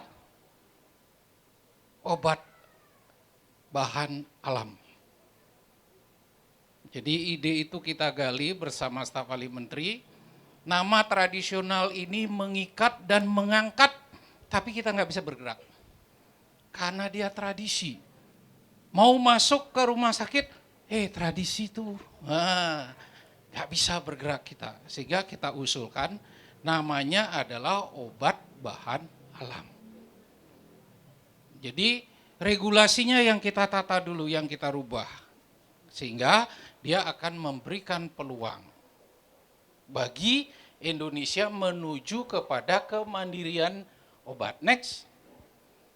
Kalau kita lihat obat herbal, di mana langit bumi dipijak, di sana langit dijunjung. Masing-masing punya aturannya sendiri-sendiri. Kita punya Nusantara, kita bangun aturan kita. Kita bawa barang yang kita miliki untuk menjadi market kita. Next. Nah, di sini yang ada sekarang seperti ini. Nanti ada nambah satu. Obat bahan alam lainnya. Masih dibuka peluangnya ke depan. Jadi jamu tetap ada, obat herbal terstandar ada, fitofarmaka ada. Artinya BPOM berjalan dia dengan regulasi yang ada, diteruskan dengan regulasi, jamu boleh masuk ke rumah sakit. Dia bukan obat tradisional lagi, boleh tergantung yang make. Iya kan? Nah, kalau BPJS boleh enggak? Boleh, regulasinya jelas. Tidak boleh obat tradisional. Sekarang namanya bukan obat tradisional lagi kan? Boleh. Jadi negara yang harus membeli, saya ribut. Negara menempatkan obat tradisional paling tinggi, tapi tidak mau memakai. Akhirnya regulasi yang kita harus perbaiki. Jadi obat herbal terstandar, obat fitofarmaka. Nanti ingat, Jadi kita harus naik sampai iot. Baru kita bisa bergerak lebih jauh lagi. Next. Ini kerangka dari Kemenkes, saya nggak jelasin. Next. Yang paling penting adalah kondisi bangsa kita saat ini. Riset atau pembiayaan obat atau kesehatan hanya 0,8 dari GDP. Kita sudah naik kelas mulai kemarin.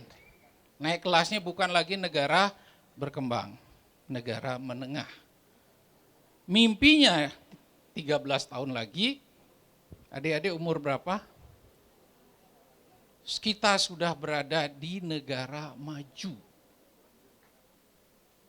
Jadi berapa penghasilan per kapita? 27 juta per kapita. Jadi UMR sekarang berapa? 2,7, naik 10 kali lipat. Itu mimpinya. Tercapai, yakin saya akan tercapai. Nah, dari situ kita menginginkan pembiayaan kesehatan naik menjadi 2,5 dari GDP. Otomatis pelayanan kesehatan tradisional akan masuk ke dalamnya. Jadi nggak ada lagi yang puskesmas, mau saya dipijit, ada di sana. Obat jamu, silakan. Nah itu konsekuensinya, sehingga ketika market disiapkan oleh negara, kita harus bangun dengan kaki kita sendiri. Kemandirian itu harus diciptakan. Apakah kemandirian akan menurunkan mutu kita? Enggak. Mutu kita harus ditingkatkan. Next. Nah, apa yang disampaikan oleh Pak Presiden kita? Kalau saya ketemu teman-teman di Jerman, lu bodoh katanya. Lihat di depan, mereka punya villa. Di sini ada Prof. Haidai dari Jepang ke Amerika, balik ke Indonesia belajar warige. Ya. Jadi kita punya yang luar biasa, tapi kita mau boya dengan barang kita sendiri. Kenapa? Karena adik-adik generasi muda terlalu dicekoki dengan hedon. Ya kan? TikTok, segala macam. Tapi kalau kita mau jual barang kita, saya yakin kita akan jauh lebih hebat. Jadi hamparan laut, kalau kita lihat itu, kita menghasilkan rumput laut, semua produk kosmetik asal dasarnya dari situ. Produk bahan-bahan kesehatan banyak dari situ. Ya kita punya hamparan lahan yang luas, tapi kalau nyari barangnya susahnya minta ampun. Kalau beli mahalnya minta ampun, ya kan? Nah ada apa? Next. Kita bagaimana sih membawa peluang ini? Ya next. Produknya Indonesia sudah sekian tahun ya, tapi masih banyak jamu aja isinya. Kenapa?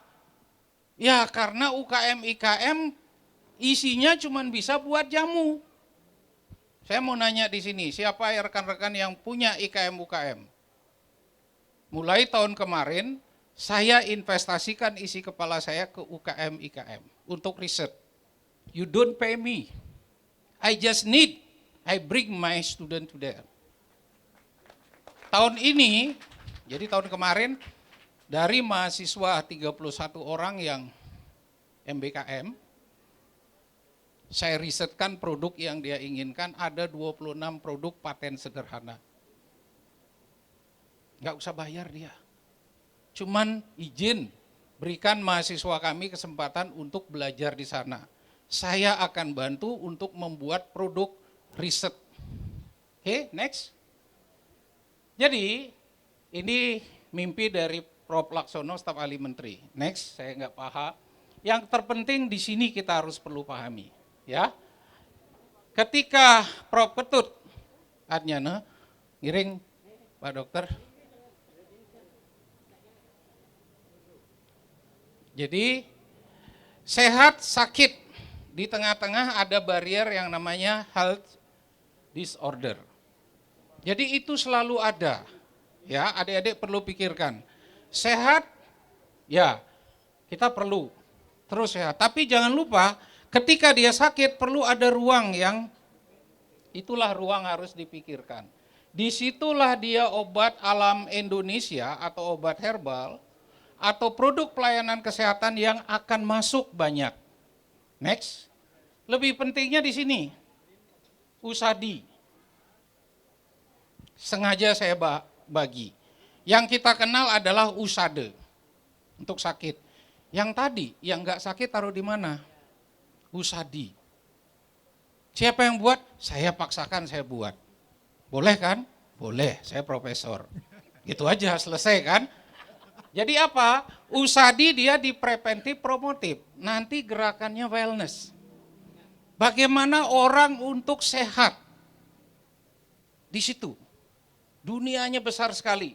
USADE biarin yang sakit-sakit aja. Pasarnya hanya 10% dari jumlah penduduk itu yang sakit. Ada direktur rumah sakit di sini. Kalau 100% masuk rumah sakit, gawat kita. Ya kan? Next. Nah, saya berikan peta. Ini pada saat COVID 2020. Pasar USADI tadi kira-kira 4,4 triliun USD. Kudopes itu nah. Saya garuk-garuk kepala. Coba dilihat marketnya. Personal and beauty care 1 miliar. Lagi saya garuk-garuk kepala. Miliar. 1 triliun miliar. Itu nggak perlu izin susah-susah, cukup izin kosmetik. Beauty care, Anda pakai. Ketika kita bilang parfum branding Bali. Parfum from bed to bed. Dari baru bangun tempat sampai ke kamar mandi. Pasti butuh parfum.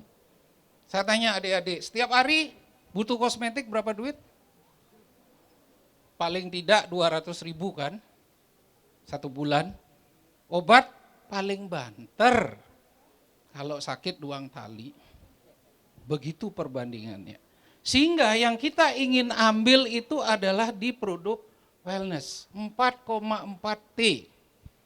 Itulah duit yang besar yang kita harus cari.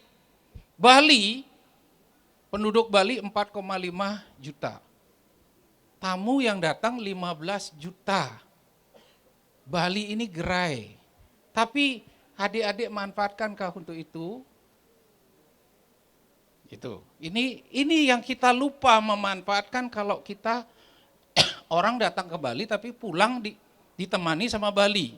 Bukan orang Bali, produk Bali. Oke, next. Nah, di sinilah kita perlu ya, inovasi. Next. Next. Ketika kita lihat peta inovasi, kita harus tahu di mana sih market yang besar. Ini kadang-kadang fail, gagal kita melihat. Sehingga biasa kita adalah tukang tiru. Kutus-kutus laku, buat kutus-kutusnya meli gitu loh. Kalau marketing itu biaya marketingnya luar biasa.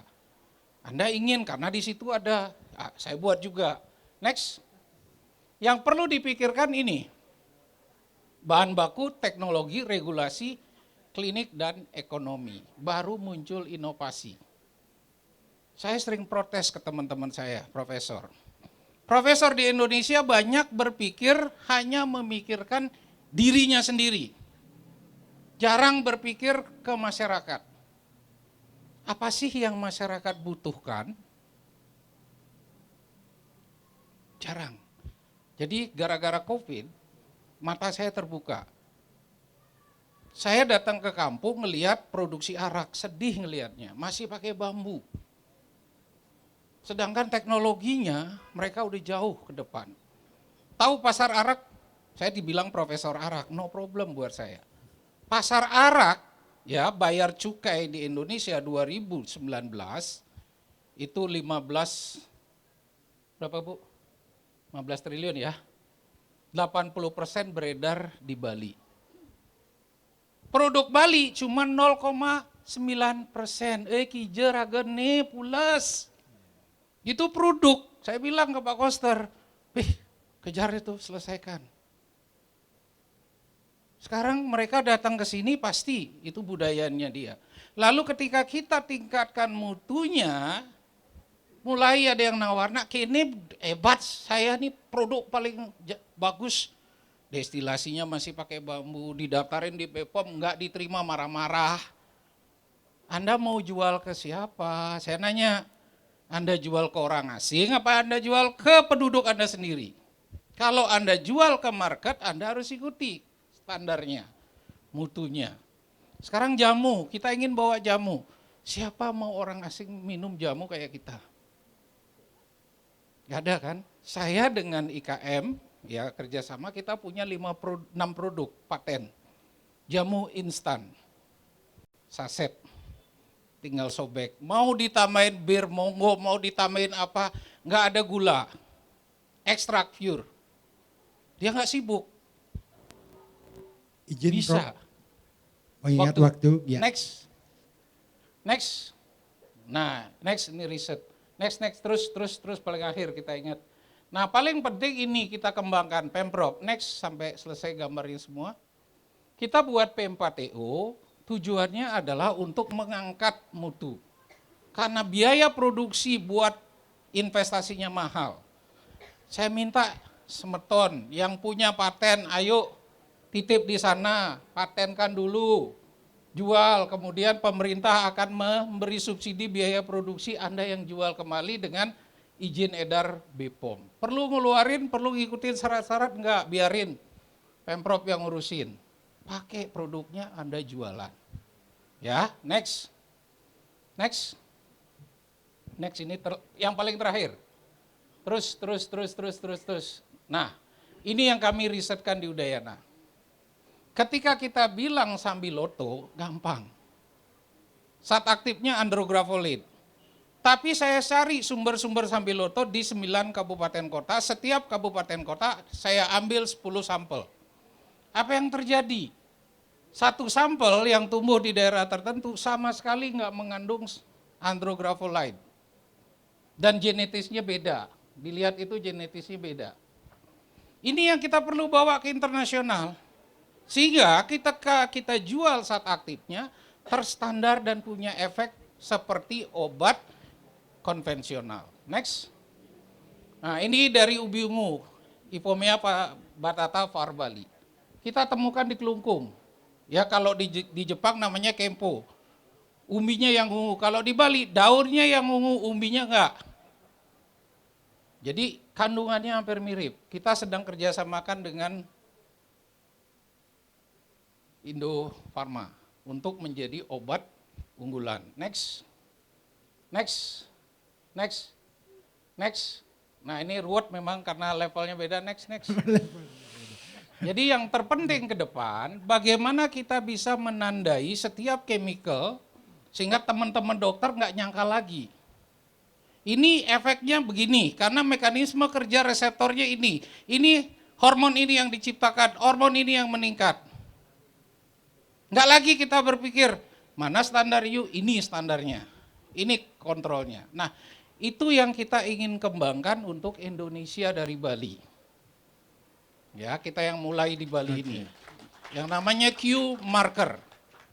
Sehingga obat herbal kita bisa setara dengan obat-obat konvensional. Kenapa saya nggak mau mensintesa obat konvensional? Karena mereka udah jauh di depan. Obat herbal, Hastung kare kalau mereka tanam pasti hasilnya beda. Karena dapur itu tergantung yang masak, tergantung bahan masakannya, ya kan? Itu dia penyebabnya, sehingga dia harus beli dari barang kita. Terima kasih. Mohon maaf waktunya. Iya. Beli aplaus sekali yang mulia. Pemaparan yang sangat menarik sekali, Prof. Oke, saatnya kita membuka sesi pertanyaan. Saya buka 2 kesempatan. Mungkin, nggih, Bapak silakan. Ada lagi, saya buka 2, nggih Prof. Yang kedua Prof, silakan. Sebutkan nama, kemudian pertanyaan singkat yang masih relevan dengan proses perizinan dan penguatan produksi, nggih. Oke, waktu dan tempat silakan. Terima kasih atas waktunya. Perkenalkan, nama saya Aida Bagus Putrastanu dari Griorai Sibang Gede. Yang mau saya tanyakan tentang terkait dengan komposisi obat, Bu. ini terkait dengan BPOM. Bisakah untuk komposisi sebuah obat itu yang dicantumkan itu bukan nama latinnya itu Bu? Kayak kunyit, jangan kurkumanya di ditaruh di sana gitu, di apa namanya, di katalog produknya itu, biar kita tahu oh ini kunyit, ini temulawak gitu, biar kita tahu Bu. Kadang-kadang kita sulit untuk mengerti tentang hal itu. Yang kedua terkait dengan Pak Prof Gelgel ya Sanewawu, nike becik pisan Pak, ampun kadang kalau bisa kentennya Pak dari penelitiannya nike bisa enggak dikasih foto napi kesana nih, foto energinya nih Pak dari sebuah produk nih foto gamma atau foto napi ya namanya nih terkait dengan energinya, energi apa sih yang muncul dari tanaman niki kan Pak? Nggih menika wonten suksma. Iya. Pertanyaan yang menarik sekali, silakan Ibu mungkin langsung ditanggapi. Semua untuk Pak De Bagus Putra Sastana usulannya Pak ya, karena memang kenapa dipakai bukan nama tradisional ya, karena setiap daerah kan berbeda-beda namanya. Bisa misalnya di sini kunyit, mungkin di tempat lain bukan kunyit seperti itu, sehingga dipakailah bahasa nama latinnya seperti itu. Jadi mungkin selanjutnya ini sebagai usulan nggih Pak nggih, biar gampang pelaku usaha yang nggak paham gitu ya, ini apa sih bahannya ini yang dimaksud nggih, karena memang seperti itu pertimbangannya kalau menggunakan bahasa tradisional karena namanya berbeda-beda. Nanti mungkin kami sampaikan ke ya bahasa Indonesia ini kan memang bahasa Indonesia, tetapi nama komposisi kan nama misalnya daun kelor gitu. Kalau di Bali mungkin daun kelor, kalau di Jawa mungkin beda gitu nggih. Jadi kalau menggunakan bahasa Indonesia daun kelor di Bali memang daun kelor, di Jawa atau di Kalimantan mungkin beda kalau menggunakan begitu. Tetapi mungkin keduanya harus dimasukkan Pak nggih. Ya, jadi keduanya jadi bisa memilih antara nama tradisional dengan nama ininya nggih. Nanti sebagai usulan mungkin Bu Eka, kebetulan beliaunya juga fasilitator obat tradisional, karena untuk memudahkan pelaku usaha untuk memilih komposisi nggih, karena semua tinggal klik-klik kan seperti ini Pak nggih. Semua masukannya. Oke, semoga menjawab pertanyaannya Pak De Bagus. Kemudian pertanyaan kedua silakan Prof ditanggapi. Wah niki tantangan berat Ji. Tiang durung pernah ngukur energinya, yang tiang ukur dosisnya. Jadi andrografolid bukan miligram dari ekstrak atau daun, tetapi jumlah andrografolid yang ada di situ, kemudian berapa dosis yang dibutuhkan untuk misalnya orang mau operasi bypass, dia anti aterosklerosis. Jadi lemak yang menggumpal nike bisa dihilangkan dengan sangat bagus dari andrografolid niki. Yang dibutuhkan adalah andrografolidnya. Itu yang kita energinya. Makin bahasa energi yang kita manipulasi. Energi ini kan banyak Nah, energinya itu adalah dosis.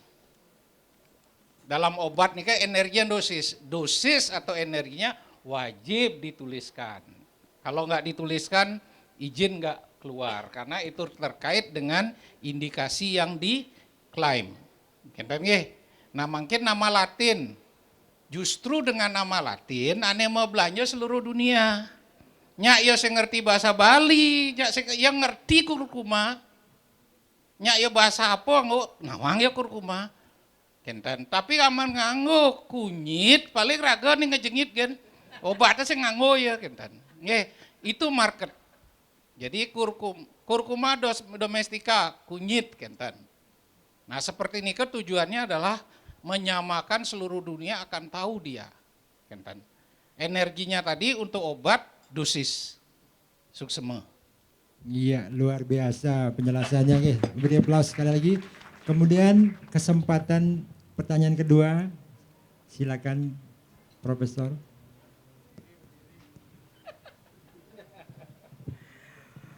Om Swastiastu. Om Swastiastu. pertama saya ingin memberikan satu, ya tidak tahu ini baru apa tidak. Yang penting apa yang tadi disampaikan oleh teman-teman di depan itu, sesungguhnya itu adalah bagian dari slow food, bukan fast food. Jadi mulai dari produknya happy dan sehat, yang membuat produknya juga sehat, tukang pasarnya juga sehat, yang menggunakannya juga sehat. Nanti ujung-ujungnya itu wellness. Nah, dari sana saya mencoba masuk ke rumah kreatif. Jadi rumah kreatif ini dengan Bali Bangkit mungkin suatu terobosan, mungkin. Karena saya belum lihat hasilnya seperti apa. Tetapi idenya bagus. Nah, nanti kami akan coba menindaklanjutin di Puri Bangli. Saya sudah minta izin pada adik saya Dwi Payana. Jadi ini sudah bukan main sekarang. What next? Nah, di Bangli saya akan mencoba masuk ke produk-produk ini. Jadi supaya ada kelanjutan ini. Puri-puri yang lainnya mungkin akan. Nah, jadi rumah kreatif ini mungkin perlu dijelaskan. Karena di sana kan ada pendampingan-pendampingan untuk produk ya. Sangat dibutuhkan oleh Gotre. Nah, bagaimana sekarang para Gotre itu dihimpun, kemudian diberikan temu di sana, sehingga dengan demikian rumah kreatif ini benar-benar akan menjadi pendampingan, apalagi ada Profesor Gel-Gel di sana. Nah, saya sangat salut sekali dengan ucapan tadi, goodbye traditional medicine, welcome herbal natural product Bali gitu. Jadi saya kira ini karena burung-burung di sini juga sangat ramah lingkungan dia. Manusianya di sini juga merasakan auranya positif. Barangkali ini adalah the starting point to get up from Bali and for Nusantara. Thank you. Terima kasih atas insight-insightnya, Prof. Silakan Bapak Kadis bisa ditanggapi mengenai rumah kreatif. Matur suwun semua, Prof. Jadi kami ingin pertegas tentang rumah kreatif, itu bahwasanya memang ini adalah unit pelaksana teknis yang bertugas atau yang ditugaskan khusus memberikan pelayanan tentang desain produk, bukan desain barangnya. Artinya kalau komposisi dan seterusnya itu tentu menjadi domain daripada para ahlinya masing-masing. Nah, ketika dia sudah menghasilkan sebuah produk, misalnya jamu, bagaimana mengemas jamu ini supaya dia menjadi sebuah produk yang sekiranya kalau kita pasarkan dia menarik konsumen. Jadi desain kemasan, bukan kami membuat desain produksinya. Jadi bukan membuat misalnya komposisinya apa tidak. Ketika sudah menghasilkan sebuah produk yang berkualitas, biasanya kelemahan kita kalah di segi pemasarannya, di segi desain produknya. Menyajikan begini sederhana sekali padahal ini nilainya luar biasa. Kalau kita lihat ke Jepang, desainnya luar biasa, isinya sama saja. Ini yang kita ingin dari rumah kreatif ini agar nanti para pelaku usaha kita yang umumnya IKM itu kan skillnya terbatas kepada produksi saja. Mereka rupa bagaimana mendesain produk, mendesain kemasan supaya dia menjadi nilainya bisa terangkat karena kemasan. Jadi kadang-kadang itu juga kita terlupakan, kita yakin produk saya berkhasiat dan seterusnya. Lupa kita membuat kemasan yang membuat orang tertarik untuk mengenalinya. Itu bagian daripada yang kami ingin tawarkan, yang akan kami tawarkan kepada para IKM kita sehingga baik nanti dia mendesain kemasan ketika dia pasarkan secara online. Kan berbeda, kadang-kadang berbeda kita maka kalau kita ingin pasarkan secara online maupun kita pasarkan secara konvensional. Jadi kami ada tim yang akan memfasilitasi, bukan berarti idenya dari kami. Teman-teman IKM silakan punya konsep, bagaimana menuangkan itu kadang-kadang susah juga. Nah, apakah kita harus mencari desainer kan cukup mahal biaya yang harus dikeluarkan. Ini yang kami maksud, kami menyiapkan tenaga-tenaga yang siap memfasilitasi. Baik itu layanan secara online maupun langsung datang ke tempat kami di UPTD Rumah Kreatif. Ya, jadi itu yang kami maksud termasuk beberapa layanan yang kami sebutkan tadi. Ada 8 layanan itu yang akan kami berikan kepada para pelaku usaha terutama yang IKM. Yang kami pahami kalau IKM itu pasti modalnya masih sangat terbatas, ya kan? Nah, kalau perusahaan-perusahaan besar dia sudah membangun brandingnya sendiri. Tapi kami di Rumah Kreatif akan memfasilitasi teman-teman untuk membangun branding berbasis branding Bali. Bukan berarti Bali tidak, tapi nuansa Balinya akan kelihatan. Jadi itu kita sharing nanti bersama-sama. Gitu ya, itu yang maksud di Rumah Kreatif. Terima kasih. Oke, terima kasih penjelasannya. Mungkin tepuk tangan sekali lagi. Mungkin ini titipan saya Niki, Bapak Kadis, ada biayanya nih Pak? Oh, tidak, oke. Tidak ada biaya ya. Jadi silakan hubungi, di mana Izin. bisa dihubungi Bapak? Di kantor Disperindak Provinsi Bali. Ya, Disperindak Jalan DI Panjaitan, itu pintu 2-nya, pintu 1-nya Jalan Raya Puputan. Tapi kami masuk dari Jalan DI Panjaitan dekat imigrasi. Ya, termasuk kami fasilitasi sampai kekayaan intelektual bersinergi dengan Brida. Jadi ketika sudah mempunyai merek, tentu kan kita daftarkan sebagai dia sebagai pemegang hak, bukan kami pemegang hak mereknya, tapi teman-teman yang kita fasilitasi. Sampai ke situ target yang kami lakukan supaya teman-teman merek ketika sudah memiliki sampai dia memiliki kekayaan intelektualnya terhadap merek yang dia miliki. Itu terima kasih. Luar biasa. Ya, silakan dimanfaatkan fasilitas yang telah disediakan. Kalau kita ketahui, kalau kita daftar secara perorangan itu 1,8 Mbak ya untuk merek ya. Jadi ini sudah luar biasa. Nggih, saya buka sekali lagi. Ada, nggih silakan Bapak. Ada satu lagi. Saya buka kesempatan. Nggih, silakan langsung Bapak. Om Swastiastu, perkenalkan nama saya Suke Ardiase. Saya dulunya penyuluh bahasa Bali, tapi sekarang sudah di staf Pukuturan Singaraja. Ini teman-teman tiang dari penyuluh juga. Pengalaman saya waktu jadi penyuluh, sebenarnya banyak sekali naskah-naskah kita yang tersebar di masyarakat, dan itu sebagian besar ada usade. Nah, ketika kita lihat judul termasuk juga bagian-bagiannya, itu banyak sekali kita temukan dari usade paling kecil sampai usade paling besar ada di sana. Misalnya usade budoh, usade ile, belum lagi taruh permane dan lain sebagainya. Yang menjadi pertanyaan saya gitu, sedemikian besarnya kita memiliki kekayaan intelektual, kok tidak bisa sampai dalam konteks misalnya obat-obat Cina. Obat-obat Cina itu seperti binahong itu kita beli cukup mahal. Padahal kan kita kekayaan pengetahuannya banyak sekali. Di mana sebenarnya keterputusan ini? Bayangan saya sederhana sih, kalau salah mohon petunjuk Prof. Bisa enggak kira-kira misalnya, Udayana misalnya, Udayana itu kan ada Fakultas Sastra.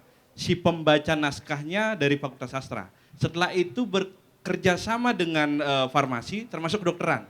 Bikin obat misalnya yang ditaruh permane, kalau obat sakit basang, misalnya beras 1 gemel gitu misalnya, daun ini sekian, daun piduh sekian helai gitu.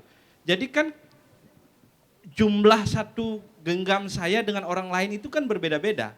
Termasuk juga daun piduhnya itu berapa gram gitu. Nah kalau misalnya ada kerjasama yang baik antara misalnya Fakultas Kedokteran, farmasi, termasuk si pembaca sastra, mungkin akan ada obat yang memang benar-benar bisa seperti dari Ibu Pom tadi, dari bagaimana obat itu terstandarisasi gitu.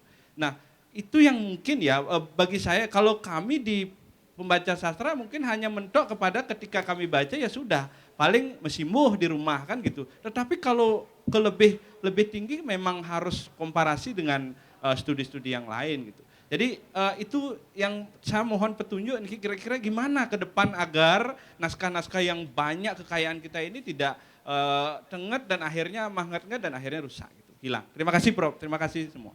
Oke. Tiang bukan ahli sastra ya. Bahasa Bali saya luar biasa hancurnya. Baca tulis Bali nggak lulus di SD. Jadi mau nggak mau harus belajar. Belakangan kita kenal namanya Dasak Sare. Itu sandinya orang Bali. Ya ketika dia nyebut kuku macan, orang yang nggak ngerti maksudnya kuku macan, dipikirnya kuku macan beneran kan. Padahal itu kencur yang baru tumbuh. Sandi-sandi seperti itulah yang banyak ada di lontar Bali. Belum lagi ngumbang ngisep sastra. Maknanya berbeda. Percis seperti obat herbal. Ketika diminta metik pagi hari ya pagi hari, karena di saat itulah kandungan kimia yang diinginkan mengandung banyak. Kita biasanya satu, jangan ya dari Bantenin dari Saraswati sehingga dimakan rayap habis ilmunya hilang. Gitu. Sekarang kemarin di perpustakaan daerah itu ada 360 lontar yang sudah dielektronikan. Paling aman scan dulu, sisanya simpen. Scannya yang kita pelajari. Kemudian ke depan akan ada seperti membaca tulisan langsung dirubah menjadi aksara yang bisa diedit. Orang IT sudah mulai menuju ke sana. OCR kalau pakai ininya, tulis tangan kita bisa dirubah. Nah, teknologi yang akan membantu. Meskipun seperti itu, jangan khawatir. Cina itu tetap begitu. Kalau kita, dia perlu lagi orang yang nulis. Satu lontar yang nulis beda. Dari zaman Pukuturan sampai sekarang. Apa yang dimaksudkan itu? Sehingga banyak hal kunci-kunci yang harus diteliti. Sehingga pertama kali sadari itu adalah kekayaan intelektual kita, amankan, scan, simpen dalam bentuk elektronik. Kemudian setelah itu mungkin nanti dengan Pak Gubernur kalau diteruskan, kita sudah mengusulkan untuk dialih bahasa dulu. Alih bahasa. Sekarang Dasaksara mau dialih bahasakan aja susahnya minta ampun. Ini kesempatan penyuluh yang ahli dalam bahasa Bali. Benar enggak terjemahannya seperti itu? Saya tantang dulu. Saya ada di hilir. Contoh, Usada Barak, ciptaan saya. Pak Kadis, terima kasih sudah membantu saat itu. Itu murnikah dari Usada? Enggak. Perlu lompatan. Ya. Pertama arak. Memang tertulis di Usada Cukil Daki dipakai untuk obat saat kena flu zaman itu. Kemudian kayu putih.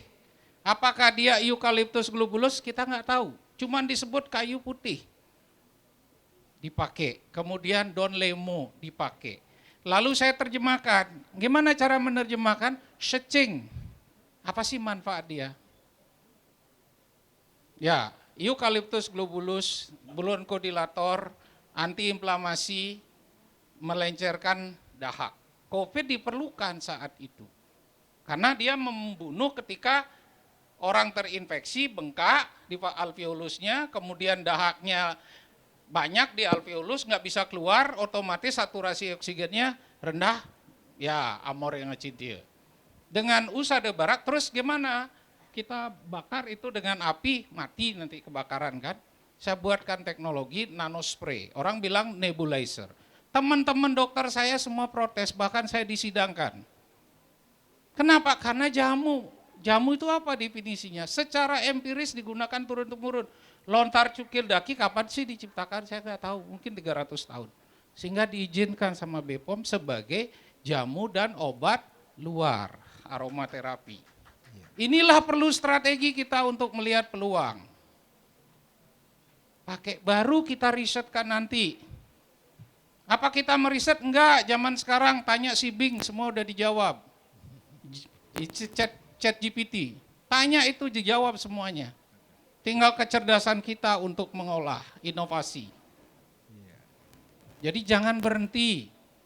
Jadi semeton penyuluh yang tahu sumbernya, tolong nunas ke sana, di-scan itu semua, diserahkan ke Pemprov. Biar enggak semua dibantenin terakhir jadi bulukan dan hilanglah ilmu kita. Suksema. Iya, terima kasih penjelasannya.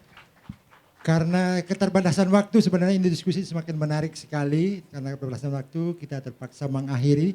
Tapi jangan bersedih karena setelah ini akan ada diskusi lanjutan di Gocare sesi ketiga yang akan mengangkat penguatan pelayanan.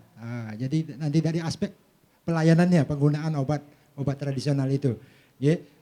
Ditahan dulu ya, karena keterbatasan waktu mungkin nanti bisa disimpan dulu pertanyaannya untuk di sesi berikutnya.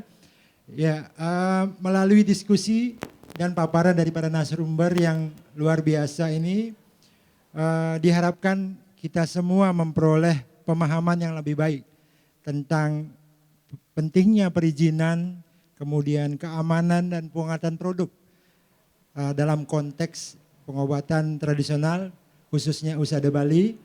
Semoga acara ini dapat menjadi forum lanjutan yang untuk mendorong kolaborasi yang produktif untuk mengembangkan pengobatan tradisional yang aman, efektif, dan terpercaya. Oke, sekali lagi demikian acara Gocare sesi kedua. Saya akhiri dengan Parama Suksema mengucapkan Parama Santi. Om Santi Santi Santi Om. Wassalamualaikum. Sadu Sadu Sadu Rahayu untuk kita semua. Terima kasih. Terima kasih untuk para pembicara narasumber semuanya. Baik. Saya serahkan kembali ke MC. Ya, terima kasih untuk moderator kita. Beri tepuk tangan sekali lagi. Teman-teman mahasiswa biar semangat hari ini. Jadi mohon izin untuk narasumber dan moderator tetap berada di depan.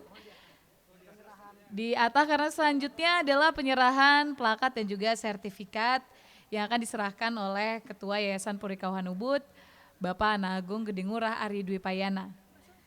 Penyerahan pertama ini akan diserahkan kepada moderator kita yang juga sama-sama alumni Kagama. Ya, ini ada Bapak IGD Sri Agus Putrawan, Eskes.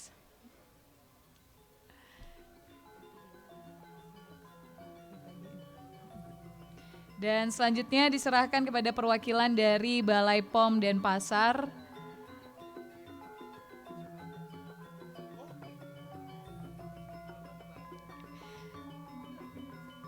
Selanjutnya diserahkan juga sertifikat dan plakat kepada Kepala Dinas Perindustrian dan Perdagangan Provinsi Bali, ada Bapak Iwayan Jarte. Sebagai tanda mata atau kenang-kenangan Bapak. Selanjutnya juga untuk Ketua Gotre Pengusada. Sini ada Dr. Putu Sute Satnyana. Boleh diabadikan. Dan yang terakhir ini untuk Prof. Imade Agus Gelgel Wirasuta selaku Guru Besar Fakultas MIPA Universitas Udayana. Dan kita akhiri tentu saja dengan foto bersama narasumber, moderator, serta Ketua Yayasan Puri Kauhan Ubud. Dipegang saja plakatnya dan tanda mata. Mungkin agak maju, melangkah 2 langkah. Agak terbalik, iya. Gambarnya supaya dilihat juga. Baik, kita abadikan ya teman-teman. Oke, agak mepet sedikit, merapat. Oke, ditahan 3, 2, 1. Terakhir 1, 2, 3. Terima kasih tepuk tangannya. Bapak Ibu dipersilahkan untuk kembali ke tempat karena kita akan melanjutkan ke sesi ketiga